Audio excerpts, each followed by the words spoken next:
You are sitting at someone else's Thanksgiving table, feeling completely out of place and alone.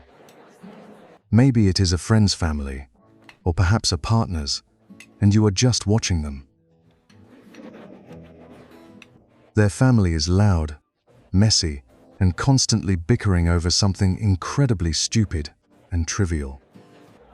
You watch them all, realizing that you no longer have this kind of family connection anymore. It is not that you did not get an invitation. It was entirely your own choice. You chose to walk away, standing between the pressure to go and the decision to stay. Somewhere between the stuffing and the awkward small talk, you try to survive the uncomfortable dinner. Then, someone looks at you and asks the dreaded question about where your family is. The question hangs heavily in the air, demanding an answer you do not want to give. You smile and say something vague, because the real answer is far too complicated to explain. The truth takes too long to explain, and most people do not actually want to hear it. It is quite awkward, so they would prefer a simple lie so everyone can just move on. They would rather hear that they could not make it, keeping the atmosphere light and easy. But you are still sitting with the heavy weight of a choice that others cannot understand. It is the weight of a choice that society often judges without knowing the full story. They assume you are selfish or ungrateful, pointing fingers without understanding your painful reality. What is often misunderstood is that those who cut off family did not give up easily. They are almost always the ones who tried the longest and fought the hardest to stay. They knocked on closed doors repeatedly, hoping for a change that never actually came. They held on to a fraying bond until their hands could no longer bear the pain. They spent years watering a dead plant, hoping it would somehow grow back to life. Estrangement is a cold, clinical word, but the reality of it is deeply painful. It is the birthdays you do not acknowledge, and the quiet grief of missed milestones. It is seeing someone who looks like your mother in a grocery store and freezing. Your chest caves in for a second, filled with a sudden rush of old memories. It is explaining to your children why they do not see their grandparents on holidays. It is defending a decision you have already made 1,000 times in your head.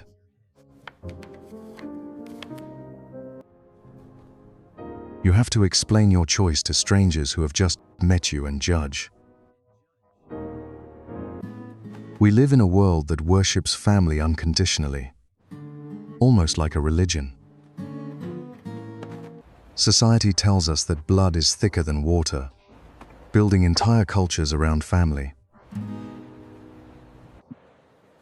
We believe that family love is the purest kind of love that exists. So when someone steps away from it, the immediate assumption is selfishness. But what if the story is actually the other way around for them? Think about someone who spent their entire youth trying to please their family. Driving hours every holiday to sit at a table where they felt invisible. They were not unloved, but they were completely unseen and ignored by everyone. Every conversation circled back to what they had not done or achieved yet. They were constantly running on a treadmill of endless family expectations and demands. Yet they kept going back every single year because of tradition and hope. Leaving felt like a massive betrayal of the people who raised them.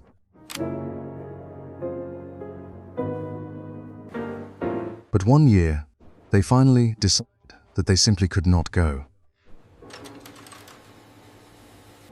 The world did not end, but the grief that followed was overwhelming. Dr. Karl Pillemer spent years studying this painful phenomenon of family estrangement.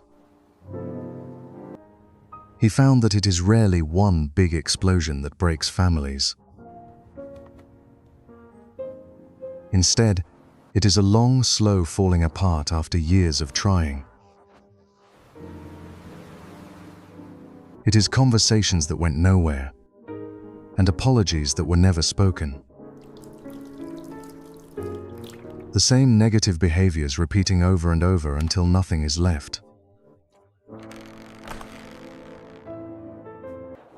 The cost of staying eventually becomes much higher than the cost of leaving.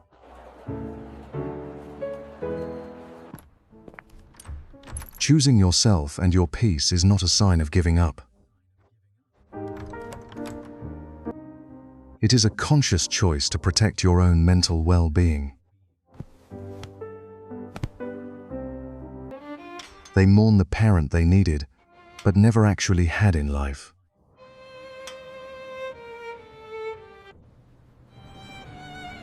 They mourn the bond that could have been there with siblings. For the first time, they experience a quiet, peaceful environment.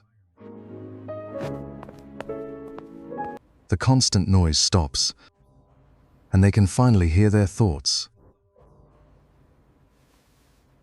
That relief is what it feels like to drop a heavy burden.